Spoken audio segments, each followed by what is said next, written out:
You're listening to 5 Minutes of English with Laura Pickens, a short podcast about the way we actually talk, like for real. My parents sometimes met in Paris. Hi, my name is Laura. I'm an American living in Russia and I work as a speech coach. I have been doing this or some version of this for over 16 years, helping Russians speak English better. Before I was a speech coach, I was a run of the mill language tutor. And it's why I make this podcast because I have all of these great lessons that I've developed and shared with my clients over the years. And I know that they are golden. And I want to make sure that I'm still able to share them with language learners. Today's episode comes from my top favorite exercise out of all the textbooks I ever used. This one comes from Headway Upper Intermediate, and it is the very first exercise in the book. This is supposed to be a way to just summarize all of your knowledge that you got before you hit upper intermediate. The way I think about it is you should have come across all the verb tenses, all of the basic grammar rules that we have, because at upper intermediate, I think that's when we start to learn the exceptions. The exercise is deceivingly simple. You are given 9 sentences. My parents met in Paris. They travel abroad. They were working in Canada. With this, you get a box of time phrases. When I was born, never, for ages, tonight, frequently, and more.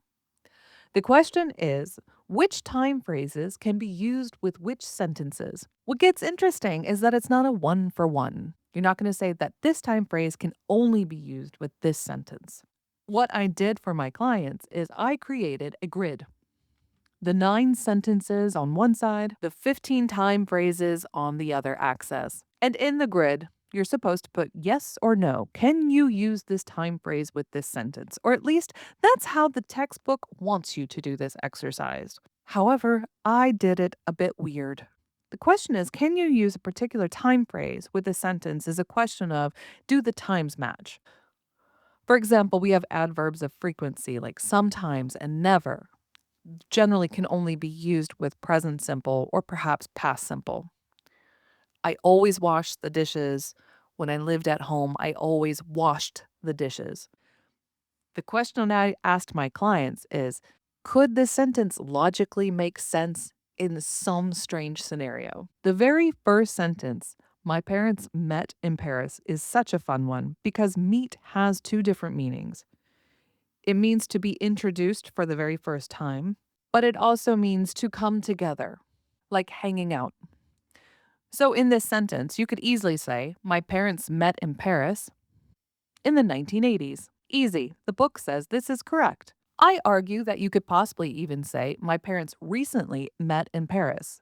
But that's if you take the meaning like they came together, which means they started in separate places. What scenario could your parents recently meet in Paris? The scenario I like to think of is that they both work for different airline companies and their routes both took them to Paris at the same time. What about my parents met in Paris when I was born? What scenario could that possibly be true? If, for example, the father was a sperm donor and they didn't meet until after the birth. Aside from that, it also poses interesting questions like the time phrase tonight. I think we can all reasonably assume that tonight is a future tense because tonight always means today's night. There is no more of today after night because once night is over, it's the next morning. However, I find myself using tonight in past tense quite often, but that is because my boyfriend and my best friend live in Australia, who are 8 hours ahead of me. Their tonight is my day, and when I talk to them in my night, but it's their morning, I often refer to tonight as the past. Does that make it correct? Not grammatically, but what about logically? Kinda. Now, the reason I like this exercise, it's a really great review of the verb tenses and the time phrases associated with them, which I much prefer associating time phrases than some memorization of rules. But the concept of having the logical argument about how this could possibly work or in what situation would this work is what created the great conversations.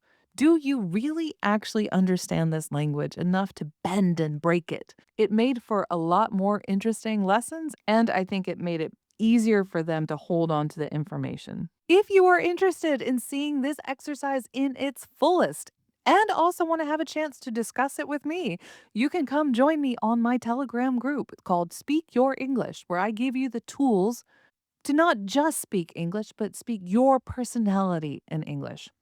You can find information for that and a lot more on my website. You can find information for this and a lot more on my website, laurapickens.ru. The link is also in the description. And with that, guys, I will see you next week.